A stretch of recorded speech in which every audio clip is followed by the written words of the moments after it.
Hello, everybody. We're having some meetings. I know you're going to be watching a couple of them. We have a lot of people here today. A lot of subjects under discussion, including Venezuela, including, of course, North Korea and other things. And I think we're making tremendous headway. We'll be spending quite a bit of time here. And then during the weekend, as you know, toward the end, we go into Manhattan, where I have a lot of meetings scheduled in Manhattan. Any questions? Mr. President, the North Koreans said yesterday that your statement on Tuesday was nonsense. That's the word that they used. Do you have any response to that? Well, I don't think they mean that, and I think it's the first time they've heard it like they heard it.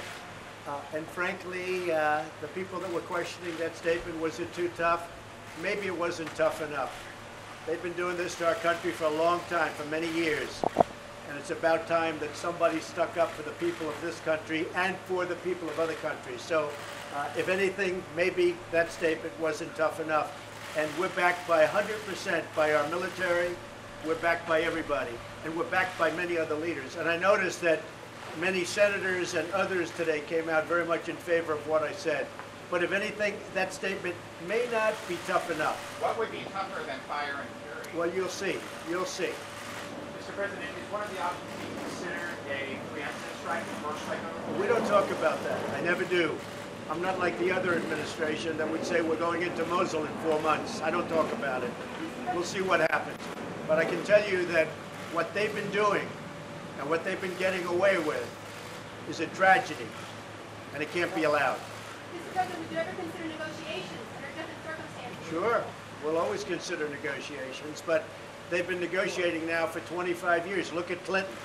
He folded on the negotiations. He was weak and ineffective. You look what happened with Bush. You look what happened with Obama. Obama, he didn't even want to talk about it. But I talk. It's about time. Somebody has to do it. Somebody has to do it. You talked about your relationship with Senator McConnell. I just want him to get repeal and replace done. I've been hearing repeal and replace now for 7 years, but I've only been doing this for 2 years, and I've really only been doing this for 6 months, but I've been running. So now it's almost 2 years, and all I hear is repeal and replace. And then I get there, and I said, where's the bill? I want to sign it, first day, and they don't have it. And they passed repeal and replace, but they never had a president, frankly, or a Senate that was going to do it, but they never had a president, so it didn't matter. So I say very simply, where is repeal and replace? Now I want tax reform and tax cuts. We're going to reduce taxes for the people. We pay more tax than anybody in the world, and we're going to reduce taxes. So I say tax cuts, tax reform, and I want a very big infrastructure bill where we're working on that very hard already, and we can do that. And we may even get bipartisan on infrastructure, but we want to have it. But I said, Mitch, get to work and let's get it done. They should have had this last one done. They lost by 1 vote. For a thing like that to happen is a disgrace. And frankly, it shouldn't have happened. That I can tell you. Should Senator McConnell consider stepping down as majority leader? There's some conservative analysts, including Sean Hannity, who say it's time for him to retire. Well, I'll tell you what, if he doesn't get repeal and replace done, if he doesn't get taxes done, meaning cuts and reform, and if he doesn't get a very easy one to get done, infrastructure, if he doesn't get them done, then you can ask me that question. So what is that? A yes You or a can no? ask me the question. That means ask me that question. Mr. President, Let's hope he gets the opioid it. crisis is an emergency, and if so, why haven't you declared it? The opioid crisis is an emergency, and I'm saying officially right now it is an emergency. It's a national emergency. We're going to spend a lot of time, a lot of effort, and a lot of money on the opioid crisis. But you need emergency powers to address it. We're going to draw it up, and we're going to make it a national emergency. It is a serious problem, the likes of which we have never had. You know, when I was growing up, they had the LSD, and they had certain generations of drugs. There's never been anything like what's happened to this country over the last 4 or 5 years. And I have to say this, in all fairness, this is a worldwide problem, not just a United States problem. This is happening worldwide. But this is a national emergency, and we are drawing documents now to so attest. Mr. President, there was some mixed messages coming out of your administration on North Korea. Secretary Tillerson seemed to advocate for diplomacy. Secretary Mattis seemed to advocate for more... There are no mixed messages. There are no mixed messages. I heard I mean, to be honest, General Mattis may have taken it a step beyond what I said. There are no mixed messages, and Rex was just, stating the view. Look, here's the view.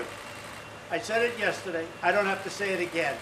And I'll tell you this, it may be tougher than I said it, not less. It may very well be tougher than I said it. Okay? How about one more? Can you offer any assurance to the American people who are understandably anxious about the situation with North Korea? They see images of these missiles coming up in the air, the threat to Guam. They see your statement about fire and fury.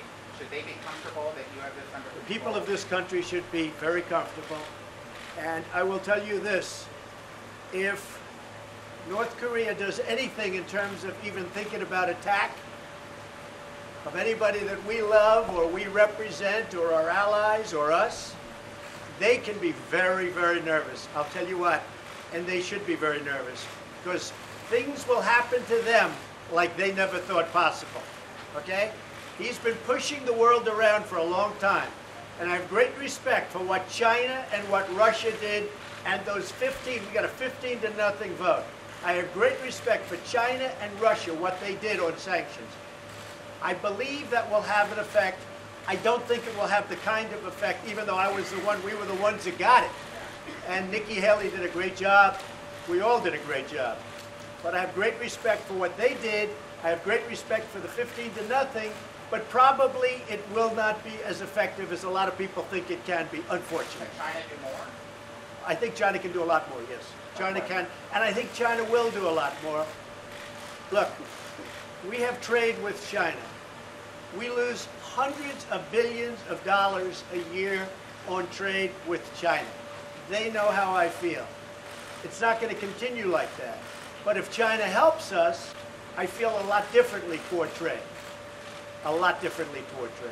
So we will do, I think, the people of our country are safe, our allies are safe, and I will tell you this, North Korea better get their act together, or they're going to be in trouble like few nations ever have been in trouble in this world. Okay?